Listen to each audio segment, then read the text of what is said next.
Good evening and welcome to HPU News on Tuesday, March 5th, 2019. I'm Courtney Wallen. And I'm Sean Wrinkle. Tonight on HPU News, a woman is found dead. A shooting takes place in Greensboro. And neuroscientists have created a brain translator. But first, we head over to meteorologist Anna Harris for our High Point weather and beyond. Anna? Good evening, High Point University. I'm meteorologist Anna Harris, giving you this week's weather forecast. As the first week of March rolls in, it looks like you will need to be putting on a jacket to brace some of the cooler temperatures. Today, High Point reached 46 degrees as the high and dropped down to 23 degrees as the low. Tomorrow will be a high of 43 with a low of 25, thankfully with at least a little bit of sunshine. Thursday will be a high of 48 and a low of 34.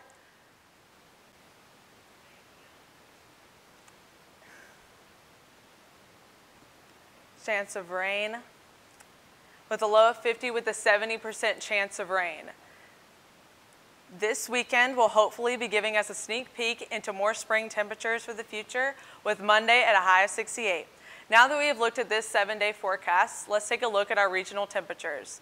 We're staying pretty cool temperatures overall with the Triad being at 33, Chicago at 13, Charleston, South Carolina at 46.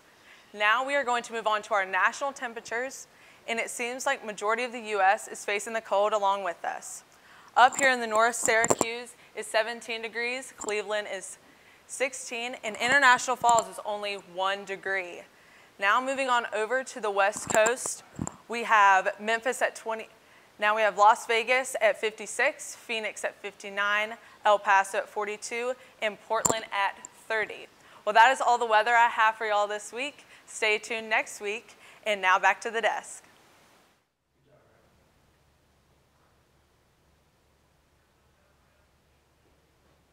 One woman is dead and 2 others are injured after a shooting and car wreck in Greensboro on Monday.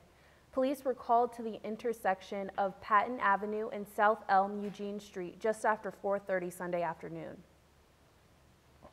According to Greensboro police, the car crashed into a fence. The driver, 26-year-old Carolyn Tiger, died of an apparent gunshot wound. The other 2 involved sustained minor injuries. If anyone has any details, please contact Greensboro Crime Stoppers. And University of Chicago scientists have successfully levitated particles using sound. Their findings, published in Nature Physics Journal, detailed the use of acoustic levitation on 6 small plastic particles, about as thick as a penny. Using only sound, the team was not only able to levitate the particles, but to manipulate their movement and form their formations. The team hopes to use acoustic levitation in later experiments to move a higher number of particles and form more complex structures. A Winston-Salem woman was found dead in her car Monday after a crash. Troopers came to Watkins Ford Road around 3:15 on Monday after they got a call about a car in a stream. The vehicle went off the road, down an embankment, and into a stream, according to state troopers. Winston-Salem police identified the victim as 30-year-old Kristen Lee McNeil. McNeil was a mother of 2, and she had not been seen since February 17th. Highway Patrol believes the crash happened several days ago. And now it's time to head over to our campus updates.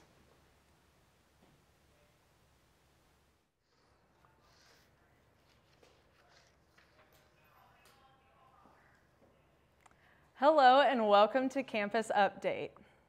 I hope you all are staying afloat among midterms. Keep the faith, spring break will be here in just 3 days. Tonight, many will celebrate International Women's Day at the YMCA. High Point students will be performing spoken word, reading to children, and volunteering their time. If you haven't had dinner yet, good news. HPU Wishmakers is holding a give back night at Freddy's Custard tonight from 4 to 9 p.m. All proceeds will benefit the Make-A-Wish Foundation. The Diversity Club is also holding a benefit night at Chipotle starting at 5 p.m. until closing time. On Thursday, the Global Education Department will hold an informational meeting about the Gilman International Scholarship. The country of focus will be Italy. Students can learn about studying abroad. The meeting will take place in the School of Communications Theater at 5:30 p.m. That's all I have for you this week. Enjoy your spring break, be safe, and have fun. Are you doing anything special for spring break? Oh, I'm going home, and that's always special. Yes, me too. And in other news, North Carolina might be moving to legalize marijuana. State Senator Paul Lowe of Forsyth County has reintroduced legislation that would legalize up to 3 ounces of cannabis per person in North Carolina and gives a pathway to expunge weed-related criminal records or charges.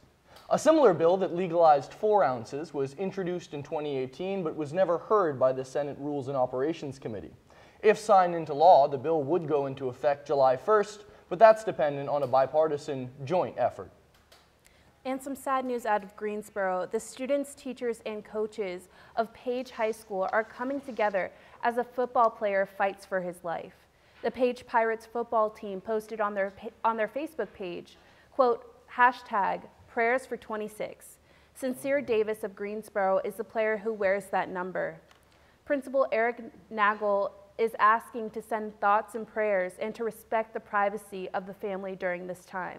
The school has not released details regarding the incident. And now we head over to the legend himself, our favorite sportscaster, Kevin McMahon, in the house. Kevin, welcome. What's going on with our Panthers, Kevin? Well, guys, a lot of good stuff. Spring break is fast approaching, and for our sports teams, the action is heating up. Spring break means Big South tournament time. The men's basketball team beat UNC Asheville over the weekend, 79-74. The win and the PC loss allowed the Panthers to claim the 5th seed. It was Jihad Proctor who had 20 points, while the great Ricky Madison scored 18. The Panthers earned a spot in the quarterfinals against the 4th seed Gardner-Webb Running Bulldogs at Campbell University at 8 o'clock on Thursday night. And it was a huge 104-98 win over the Hampton Pirates for the High Point women's basketball team, which helped them keep their number 2 seed in the Big South tournament. The Panthers were led by Bria Gibson, who scored 26 points, closely followed by Emma Bachrast, 24 points. The Panthers wrap up the regular season Wednesday with one more game in the Millis Center at 7 o'clock. The women's lacrosse team had a big weekend, winning 2 games over Big East opponents. The Panthers beat Old Dominion on Friday night 17-4. Kaylee Kyle had 4 goals, while Ashley Britton and Rachel Foster each had 3. Then, on Sunday, HPU beat Marquette 20-9. Ashley Britton led the team in goals with 5, while Allie Little scored 4, and Sam Herman netted 3. Abby Horms had 2 goals and 4 assists, which gave her a team best 6 points. The Panthers are going to host number 16 Florida on Saturday. And we finish up sports tonight with a double OT game winner. Let's go, baby. Fire it up. Double team, unable to do so. Good. Hunter Vines, the freshman for High Point, wins it. It's the sophomore to the freshman. Asher to Vines, Hunter Vines with the finish. Look at the celebration on the field as the freshman buries it in the cage off of a fantastic feed. Ball game over. Celebrate, young fella. Takes the victory. Robert Morris adds another L to their column. Get another look at this play. Look at the pass from Nolting. Draws 2, back at X. He finds Hunter, heard it through the grapevine. Ball game. After the Hunter Vines game winner over Robert Morris, the Panthers improve to 5-1. They're going to host their final non-conference game against the UMBC Retrievers at home on Saturday at 11 a.m. Well, that's all I got for you guys. Back to Sean and Courtney at the desk. Thank you, Kevin. It's always good to have you back. Oh, rest in peace, King Kong Bundy, by the way. Sorry, rest in peace. Final message from Kevin. Thank you.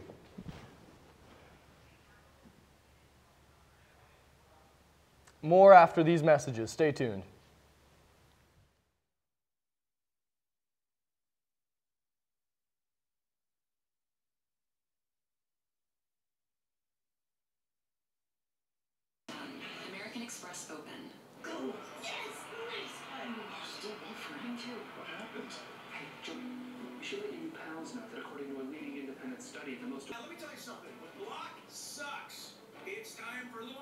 My name is Yankee. My last name is Kendall. So joke's on you. Buy all the diamonds from Africa. Yes, they support the illegal diamond trade. It's insane. You should follow them on Instagram.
How am I going to pay for this? Welcome back to HPU News. I'm Sean Wrinkle. And I'm Courtney Wallen.